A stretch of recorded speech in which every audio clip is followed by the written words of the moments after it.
Olá, como eu havia dito no último vídeo, hoje trataremos sobre planejamento em vida, planejamento patrimonial em vida, que é o maior presente que você pode deixar para a sua família.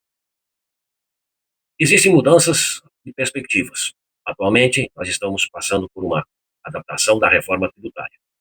Mas nós não vamos entrar nessa seara porque o assunto aqui, sempre que surge, é a questão sobre o planejamento. As pessoas têm um certo preconceito, porque sempre que o assunto é planejamento patrimonial, muita gente associa isso imediatamente à perda de um ente querido. Mas o que eu quero começar aqui falando, neste vídeo, é porque nem tudo é exatamente como pintam esta pílula por aí. Porque planejamento não é sobre a partida, às vezes até prematura, de um ente querido. Não. Planejamento é sobre vida, é sobre escolhas conscientes, e planejamento é sinônimo de tranquilidade. Porque se você não tiver isto, haverá um desconforto, né, na família no futuro. E para isso que o planejamento serve, para evitar esses desconfortos. É muito natural evitar esses tipos de conversas difíceis.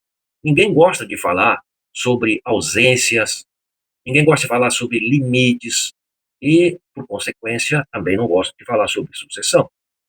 Mas evitar essa conversa não elimina o problema, apenas transfere essa decisão para um momento pior, um momento mais difícil, um momento onde as pessoas da família estarão envolvidas em uma emoção muito forte. Então, planejar em vida é escolher o tempo certo para conversar, pois conversando a gente define, definindo a gente decide, decidindo a gente protege. Se não, vejamos o que acontece, o impacto real do não planejamento para quem fica.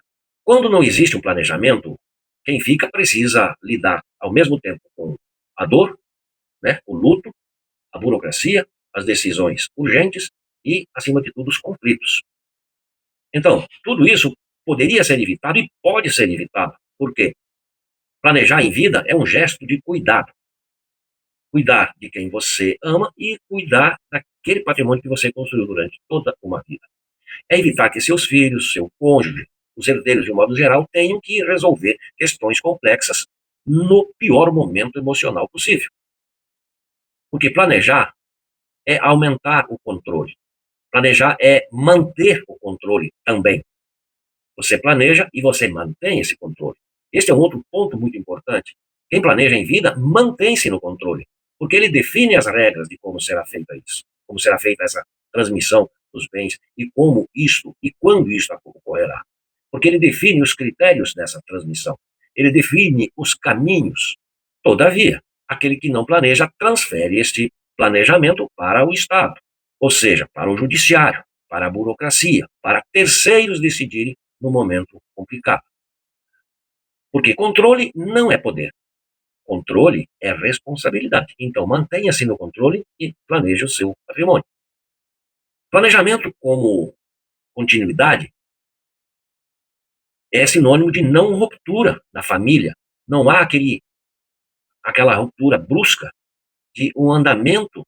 Por exemplo, as empresas, se a família tem empresas, o planejamento continua permitindo que todos os negócios fluam. Planejar não significa encerrar ciclos, significa garantir essa continuidade. As empresas familiares bem planejadas, elas continuam. Patrimônios bem organizados atravessam gerações. Porque planejamento é pensar no amanhã sem abrir mão do hoje, do presente.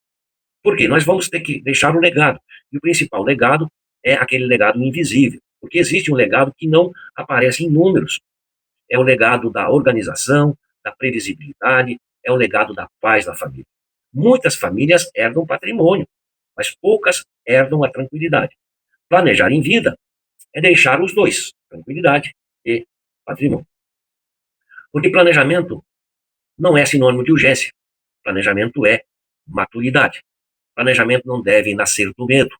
Ele nasce da maturidade. É uma decisão tomada com lucidez, no momento que você está no controle e não sob pressão. Quanto antes você decidir, quanto antes você definir e decidir fazer o planejamento, melhor para você. Então, se você gostou desse conteúdo, deixe o seu like, inscreva-se no canal e acione o sininho para ser notificado. Compartilhe com as pessoas que lhe são caras e com aquelas que você acredita que precisam conhecer deste assunto. E aproveitando, quero lhe fazer um convite. Nos próximos dias eu estarei fazendo uma palestra aqui no YouTube, mas as inscrições são feitas com antecedência. Precisa você fazer a inscrição para receber o link. E isto está lá na descrição, bem como lá no meu canal no Instagram. Me acompanhe por lá. No próximo vídeo nós falaremos sobre os mitos mais perigosos que impedem famílias de planejar, como crenças que parecem inofensivas, mas custam muito caro. É o que veremos. Se você já adiou essa decisão, esse próximo conteúdo, esse próximo vídeo é para você. E a gente então se vê em breve. Até lá!